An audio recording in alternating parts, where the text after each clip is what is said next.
మన 2 తెలుగు రాష్ట్రాలల్లో ఏ జాతరలైనా ఏడాదికోసారో లేకుంటే 2 ఏండ్లకోసారో వస్తుంటాయి. కానీ జీవితంలో ఒక్కసారి వచ్చే జాతర ఏదన్నా ఉన్నదంటే అదొక్క కుంభమేళ మహాజాతరే. అందుకే జాతర నడిచినన్ని దినాలు ఏదో రోజు పోవాలి అని భక్తులు శితం పోతుర్రు. జాతర చాలైన కాడ నుంచి పోయేటి భక్తుల సంఖ్య పెరుగుడే తప్ప తగ్గుడైతే లేదు. ఇక చూడుర్రు ఎట్లొచ్చిర్రు. వాహ్, జాతర అంటే కుంభమేళనే. పండుగ చాలైంది మొదలు ఇయాల్టి దాకా కుంభమేళ జాతర రోజు రోజుకు రికార్డుల మూత మోగిస్తూనే ఉన్నది. పోయిన నెల 13వ తారీఖు నాడు చాలైన ఈ మహా జాతరల ఇప్పటికీ 50 కోట్ల మంది భక్తులు పుణ్యతానాలు చేసిర్రని అక్కడి సర్కార్ చెప్పుకొస్తుంది. అంటే ఈ సంఖ్య 10 పెద్ద పెద్ద దేశాల కంటే కూడా ఎక్కువేనట.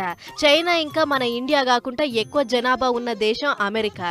ఆడ 34 కోట్ల మందే ఉన్నారు. కానీ కుంభమేళాకు పోయినోళ్ళ సంఖ్య 50 కోట్లు. అంటే ఎంతనో చూసుకోర్రి. ఒక దేశం మొత్తం జాతరకు పోయిన దానికంటే ఎక్కువే. ఇక ఇదిట్లుంటే మొన్న మౌని అమాస నాడు ఏం తక్కువ 8 కోట్ల మంది దాకా ఒక్కనాడే పోయిర్రు.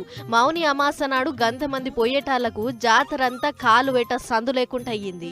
అయినా కూడా జీవితంలో ఒక్కసారే వచ్చే పెద్ద జాతరాయే. అందుకే పుణ్యతానాల కోసం గట్టి పట్టుదల మీదనే ఉన్నారు భక్తులు. నిన్న మాఘపున్నం నాడు కూడా భక్తుల సంఖ్య చిన్నగా లేదు. భక్తుల తాకిడికి ఏగలేక కుంభమేళ అంతా వన్ వే ట్రాఫిక్ పెట్టి నో వెహికల్ జోన్ అని ప్రకటించారు. మొన్నో నాడు జాతరకు వచ్చిన బండ్లు జయంగా ప్రపంచంలోనే పెద్ద ట్రాఫిక్ కుంభమేళాలో జామ్ అయింది. ఏం తక్కువ 300 కిలోమీటర్ల దాకా బండ్లు ఆగి మస్తు అవస్థలు పడ్డారు భక్తులు. దీంతోని బండ్లను ప్రయాగ్రాజ్ దాకా రాకముందే బయటనే ఆపేసిర్రు.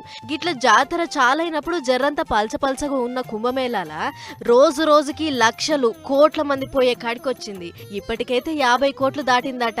జాతర ఇంకా 10 ఒద్దులు అంటే 26 తారీఖు దాకా అవుతుంది. ఈ 10 ఒద్దులల్లా ఇంకో 10 కోట్ల దాకా కూడా రావచ్చు. మా అంచనా మొత్తం కలిపి 60 కోట్ల దాకా అనుకుంటున్నాం అని చెప్పుకొస్తున్నది అక్కడి సర్కారు. చూడాలి మరిగా ఈ సంఖ్య ఇంకెంత పెరుగుతుందో.